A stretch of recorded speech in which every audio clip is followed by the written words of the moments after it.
Hi everyone, thanks for joining us here at the Dahlia Sewciety. A bit of a different vlog today. We've been to the wonderful Titanic exhibition at the Melbourne Museum. If you haven't been, there is still time. They've extended it till the 26th of April. It was destined to finish on the 15th, which was ironically the day that the actual ship They probably did it on sank. purpose. Think so. I would imagine. I don't know. Unless it's really weird timing. But you gotta go. Anyway. We're gonna talk a bit about what excited us about it and how worthwhile a visit. If you're anywhere near Melbourne and you can visit, they probably do take it around the world. I know one of my beautiful viewers said to me that she went over to Perth, or her daughter went to Perth. And Yeah, I don't know where it will be next, but not sure. But you need to go if you can. Definitely. We went to the high tea as well. how could we not?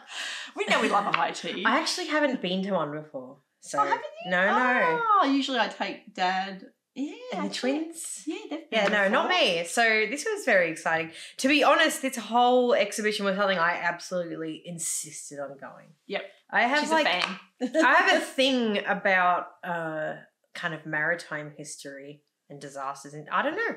I like learning about it. It's even more so than the movie thing for me. I was obsessed a few years ago with the Erebus and the Terror sinking in the Arctic, and I went down a whole rabbit hole. I read a bunch of books. It's a special interest. Yeah, or one of many. One of them. But you've got, I think the thing that I was really taken aback by was just how many artefacts they pulled up that were still in good condition. It amazed me. There was a particular bit we should probably walk through. We will. Start from the beginning. We will. But I do just want to say that a part that really brings it into perspective was there was a section in which it had the artefacts right there in front of you, and then behind them a picture of them when they were found on the sea floor. That's what got me. And you can really see this is the thing that was at the bottom of the Atlantic Ocean, and now it's right here in front of me. And to what for almost me, well, not quite 100 years. Yeah. What was it? 1980. I don't know 85. exactly. Yeah, but they did keep pulling stuff up. That's it. So years later. I think that 1985 was the first time that they got down and saw what was left, and obviously things are still going on. It just remains a bit of a mystery. That must have been pretty wild. I mean, obviously, it was a good 11 years before I was born. You know, I was born in 96. Of course, the movie came out in 97? Yes. So I've always existed in a world in which the Titanic, you know, everyone knew what was down there. Everyone had a pretty good idea of what it looked like inside. It's just weird to think there was a time when that was the unknown. Yeah. And I do remember when I was talking about the Erebus and the Terror, and they only got found within the last 10 years or so. Wow. And it's I don't know, there's something about the bottom of the ocean and the way it it's that haunting captures kind of things. Mystery. I think with the movie that it was so glamorized, you know, when it came out, and I absolutely loved the movie and seen it many times, but they kind of bring the glamour of the movie and how much they actually did replicate for the movie into the museum. I mean, we all know that James Cameron is like a massive, he knows his stuff when it comes to deep sea diving. The dude's like an expert. He's not just like some Hollywood guy's like, oh, I'll grab this historical event and make a movie. No, this research is his properly. Passion. Yeah. I know that because I'm a big, I love Terminator and Aliens. So I listen to a podcast series. Yeah. So it's right up your alley, really. But we ended up taking, we took my husband and my son Sam with us as well. We went to the high tea. Well, let's start this. So the high tea. The high tea was a big thing because we got there a bit early and we realised that with our, because we bought the package with the artefacts, the Titanic and the high tea, we then were allowed to go into the museum, the actual museum around as well. So we'll start from there. Yeah. And I found out, side note, if you have a concession card, the museum's free. Right. I'm sure exhibitions and stuff you have to pay tickets for. But, you know, if you have a carer's, healthcare card, whatever, you can get into the museum, which is always an awesome thing, you know. It is, because it's a cheap day out then, isn't it? Yeah, exactly. Which is wonderful. Anyway. I think it's $15 for an adult as well, which is really good value. That's a really good day out. Last year, my brother and two of my sisters and I, obviously, went to the zoo together. And I think there really is something about going to the museum and going to the zoo. I wouldn't mind going to the aquarium again. But revisiting these things you more often did as a kid, as an adult, with a kind of new perspective. Definitely. Definitely. Even going as an adult when... So a lot of things we did with the kids when they were really little. And then you think, well, they don't remember it. We need to go back again as an adult to show them. I think it's important in terms of the zoo. It helped you kind of put yourself in perspective of where you are in the natural world. And like, oh, here's all these other things living their little lives out there. Wow. Yeah. And with the museum, it's like the grand scale of history. It all existing all at once. When you're... I'm getting a bit philosophical here. Whatever. When you're just thinking in abstract, you know, you just think of like, here's my life. I go to work, I go home, I do this. But when you go to a museum and you see history in front of you, I think it kind of puts you in perspective of like, oh, here I am part of a much grander world. Yes. You know what I mean? And like, you look how old some of these things are, you know. But here they are existing on... Yes. My important moment of the morning, though, is I got to hold I believe it was a hadrosaur vertebrae. I love dinosaurs. I go nuts for dinosaurs. I don't know. But you got to actually physically hold it. I got to hold it. There was a woman holding a little cart, and she said, "These are real fossils. Would you like to hold one?" And I was like, "Oh my god, yes!" And so I'm holding it. It was heavy. I told her that, and she said, "Yeah, it depends on the kind of mineral it's fossilized with." It was dark and it was heavy, but it was like how old was it? I think something like 65 million years old. And it just... That's amazing. I went and told my dad that my heart was fluttering, and he goes, I know, it's like holding hands with a celebrity or something. But no, I got to hold a dinosaur vertebra. Wow. So that was pretty cool. Intense. So when we went and had a little jaunt around the museum, which was fun, we decided to head on into the high tea. It was the Mecury restaurant, which is part of the museum. The high tea was themed as the Titanic. Yeah, it's stuff inspired by so not what they ate on the ship, not exactly, but inspired by some things. It could be. Yeah. They actually had a description because there was a high tea menu designed specifically for the exhibition. Now the chef's name, I'll put a pic of him and his name because I've totally forgotten. So he kind of, really I don't know if this is the correct word, but designed the high tea to be inspired by what was eaten at the time, what would have been served in a very high class restaurant. All about the classes was interesting learning about the ship. Although I'll tell you what, even the steerage ate pretty good. Yeah.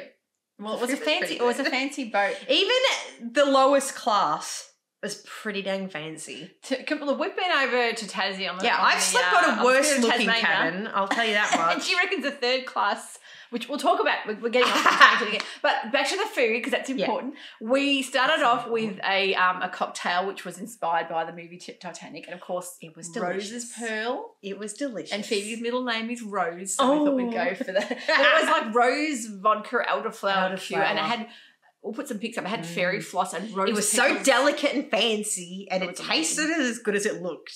And then they brought out, of course, the tiered golden gilded tray, and we had little salmon like boats. They looked like they were little tarts essentially. They were beautiful. That was good. And the prawns on the skewer with the dill, and then we had all the sweets. There was those little tiny chicken sandwiches. That's right, which was a real authentic high tea. And a little mushroom.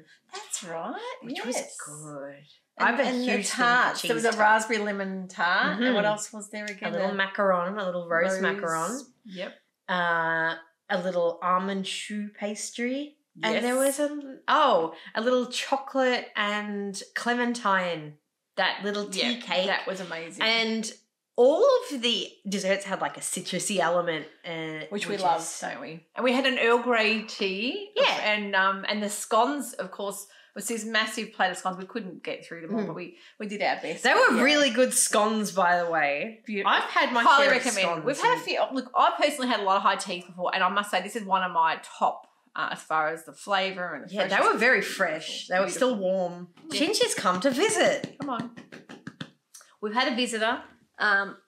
This is Phoebe's cat, Shinji. Hello. So he can join in the fun. So upon entry, we were handed a boarding pass. Each of us got a different boarding pass with a different passenger. At the end, we got to see if our passenger survived or not. So they had a board of all the passengers that were either lost, survived, or had perished on the boat. I think it adds a personal perspective to the experience. To give you the details of one specific person. Yep. Like you could Puts imagine. it more into feeling. Yeah, you could real. imagine, instead of when you look at large numbers, Yep. things can get a bit abstract. When you hone in on one specific person, Definitely. you can almost envision how would it be if I was on here? How would it be if my family were here? What would I do in this situation? It does, because it made it feel more real to me. But I think because it's so glamorized as far as the movie and the history of it, when you see there was a physical, real person on that boat, and we went and looked up the history, we went and looked up the Wikipedia of the passengers' names and found out a lot about their lives. So what was yours? Yeah, the woman I received the boarding pass for was Mrs. Jenny Howard, wife of Klaus Peter Hansen. She's from Wisconsin originally, but she had gone to visit family in Denmark, who they hadn't seen in years. Obviously, on the way back home, they boarded the Titanic. Now, she in previous years had survived a massive hotel fire. So it wasn't her first experience with disaster. But she had told her brother in Wisconsin before she'd left that she had a feeling she wasn't going to survive the trip, and made her funeral plans. Now, of course, even though she knew she was going to be going on an allegedly unsinkable ship, some of us have that intuitive. No. Some of us are just constantly aware of how death can strike at any moment. I was going to say, maybe it was intuition. Maybe she had a psychic. Maybe she was just very anxious. The poor but thing, the thing is, she was in the third class and survived the sinking. Wow. Yeah, she heard the engines stop, because a lot was said that they didn't hear a bang or whatever. They didn't hear a loud noise. But this woman just heard the engines stop in the middle of the night and was like, no, something's wrong. I'm getting a move on. She made it, but her husband and his brother did not. Right. But, I believe he sent her on saying, someone's got to tell our story. Oh, wow, how sad. So here we are. And did more people, obviously in third class, had perished than the first and second class? And it's just further away as well. Exactly. My passenger was called Ellen Hocking. She was 21. She was from Cornwall in England. And she was heading over to America, obviously, with her family. She was in second class and not knowing the cabin number, of course. So she was heading to New York, travelling there where she was to marry George Hambley. And she was a confectioner and baker. But I think on the boat she had heard, it says she thought she'd heard a cock crowing as she was falling asleep, a sign of impending disaster in Cornish folklore. Oh, that's really quite spooky. But when she woke her mother and said something was wrong, apparently they ventured out to try and climb the rope ladder to get up to the deck to try and get on the lifeboats, and they were all they'd all lost each other. Apparently her mother and sister survived, but her brother was lost.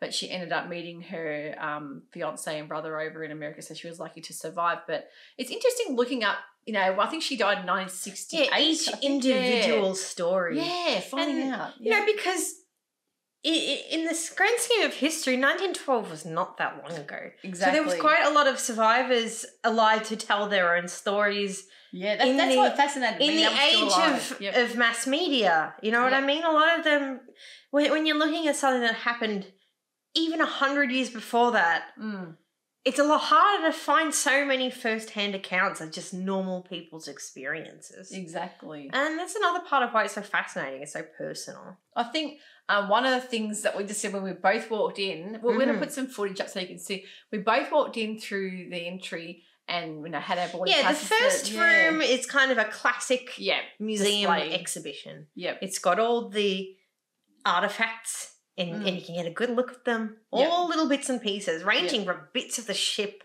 to people's little makeup, like vanity jars and suitcases, people's hairbrushes. So we thought this all looks really great, not knowing what was lying ahead. Yeah. So we walked through into what seemed like the next entryway. Yep. And it is a complete replica of a hallway. Yes. And it's the sound.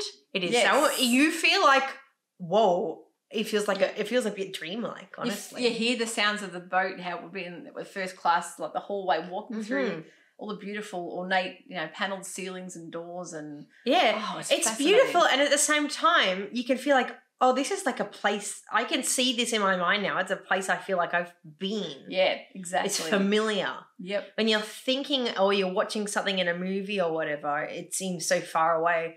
But when you're actually like in, and you're like, oh. No, I've been in hotel hallways that look like this. I've been on a boat. I've been funny deja vu kind of. I get that. But what was beautiful around the next corner was the terrace, like with a restaurant. Oh, very that fancy. was really it was beautiful. Beautiful. And you see all like tiles, and then you started seeing a lot of the artefacts that they had pulled up. Sure is that a lot of crockery survived. There's one, we'll talk about the Grattan later on, but there was all the restaurant stuff too. So basically that showed you what they would have eaten in the restaurant. They had like pots that were pulled up. And you start seeing these things thinking, wow, they've been sitting on that ocean floor for that long. And just you got the feel of how it would be to sit in that restaurant on that terrace. Yeah, and it was beautiful. Like you would want really to grand. Sit in it. It was they said on good days they would, open up the windows and let the air in, and you'd feel like you were outside and get some sun on your face. And they were like 5 days into their trip, I think, too, when the boat hit. But the next corner was the very iconic staircase that they replicated to be exactly like it was in the movie. Yeah, you can take your photos there. I made her get the photos. Come on, we're going to do this. So there was actually a beautiful lady dressed up in a ball gown. They're getting she was very glamorous. Professional photos. And that was one thing. I think seeing the beautiful, the Cupid and the cobbles with all this. One of the footings from what the Cupid was sitting on, that was part of what they pulled up from the bottom of the ocean. So still it wasn't entirely a reproduction. No. Well, they actually had it in a display case. But that was amazing. But what I loved next was the first class cabin. Yeah. The room. Oh, my gosh. You can imagine Rose. Of course, Rose is a fictional character, but the way they had a beautiful dress hanging there and like all ready to go. It's like a beautiful hotel room. Oh, and they've done such a great job with the quilts on the beds and the cushions and replicating the exact prints. But and then we headed around the next corner, which was showed you the third class. Yeah. Bugs. Which I was like, I've slept in worse beds. The bugs. And the sounds were gloomy. It did look pretty cozy though, I'm not going to lie. It's down closer to the bottom of the ship. So they said what was special is in the third class, you got real mattresses. Really? And in a lot of other places, you just got straw ones. Oh. So keep in mind that the people that were going third class, it was pretty fancy. Did you see the prices? Actually, I'll put up the prices, what it costs in today's value and then back then. It was still expensive. I believe at least third class was... in today's money would be about $2,000, which is like, what you'd expect for going in an international flight. Yeah, exactly. And I was like, that's what we'd be on. But can you imagine paying like that? I think the first class was some ridiculous amount. I'll put it up on the screen. You can have a read yourself. Those people were rich. Exactly. Like those were people with names you recognise for like today. Yep. Like Guggenheims. And there was the Strauss family, which I believe were part of the Macy's department store family. Really? Yeah, that's right. Yeah. So, the third class was a little bit, it kind of had this gloomy... Yeah, I mean, you're down in the lower decks. I wouldn't say scary. Well, I would... Yeah. I mean, about as scary as a Spirited Tasmania, to be quite honest. I think we've traumatised the kids. Yeah, as much as I'd love reading about maritime history, I'm not fond of being on boats. On cruises. You could not pay me to get on a cruise. Oh, boy. But, the next part was the gloomy bit when you went down to the bows. You went down to, and you can hear the engines. It all goes dark, and there's almost, I would say, not quite minute by minute, but timestamps of... exactly how the sinking happened. happen. It really slows down and puts you in the moment. And a lot of them were just kids, all of those. Oh, yeah. Shoveling coal and like, or guys that like have been 13, 14-year-old kids. Yeah, I mean, there were some guys. It's like, you know, you grow up in, you know, the Edwardian times, an orphan on the street. Exactly. I don't know. A lot of them go into sailing, basically. Exactly. You know, that's just what they did. Yep. But we read about a guy who was shanghaied. That was interesting. Oh yeah. We'll talk about that towards the end. But that room when you walk in and it's the night sky, the twinkling stars, and it's dark and it's still. Yes. But you know what's happening or what's about to happen. And it's cold in there. Yes. They have an actual like wall of ice. We put our hands on the ice to feel it was it's a big chunk of ice on the big ice, but it was so well done. Yeah, and you go through all these stages of how the sinking happened. And what strikes you is how quiet and still the night was around you. Yeah. They said it was one of the women who escaped said it was honestly the nicest weather of the entire trip. Yeah. You know, but that also had an effect on visibility. Yes. Often when they would look for icebergs, you'd either want to see the waves crashing against it. Yes. And it was a moonless night, so there was no light shining off it either. And right, yes. I don't know if it was exactly a new moon. Right. But there was no moon in the sky. So visibility, even though you'd think a lovely clear night, was still hampered in that way. And the visuals on the wall were playing a reproduction of the ship sinking. It was so eerie. But people were able to get an accurate record. It happened quick once it started happening. Yeah. But people on the lifeboats managed to get out their sketch pads and draw a picture for posterity. And I so we know how it happened. My son being a musician, we noticed we read that all of the musicians unfortunately died. They were made they kept playing until the end, and none of them survived. They knew it was. Did you see the life? They had a real size lifeboat projected onto the floor, so you could stand on it. They weren't very big. They weren't very big. Yeah. Funnily enough, for the time, I believe it actually had more than legally necessary. Really? They used to have more, but they cleared them off because they cluttered up the deck or whatever. Oh, but they still had more at the time. And the thing is, it was not regulated to have lifeboats for every passenger. No, back then? No. A lot of legal things changed afterwards. Yep. A lot of regulation.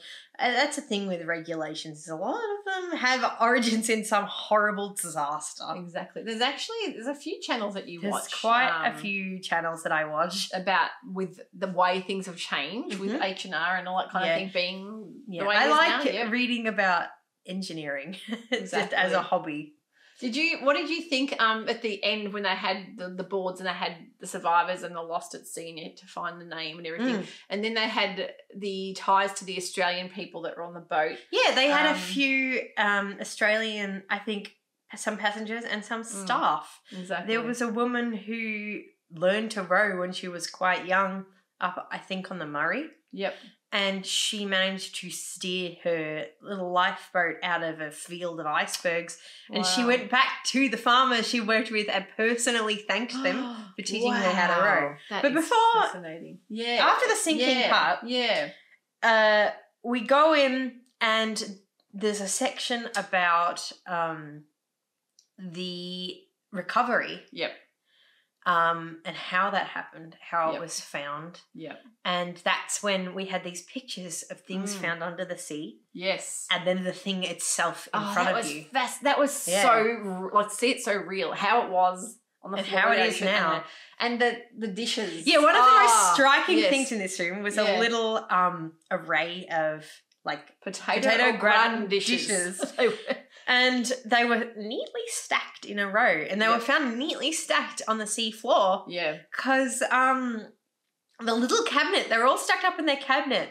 And the cabinet sunk intact.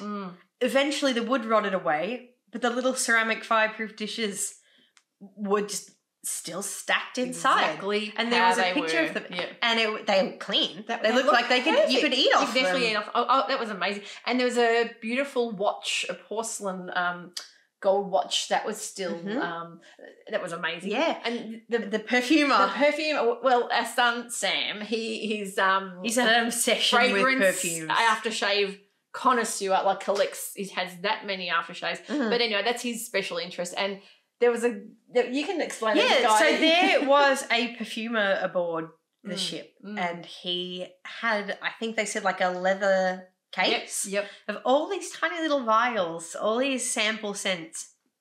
And I think he had 65 in total. Yep. They have found 62 of them. Yeah.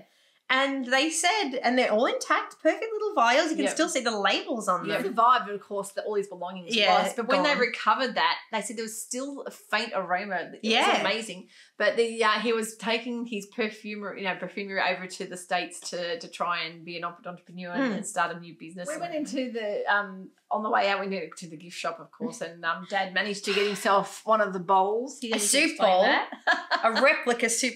My dad came out and he was like, "Oh, you see those replica dishes?"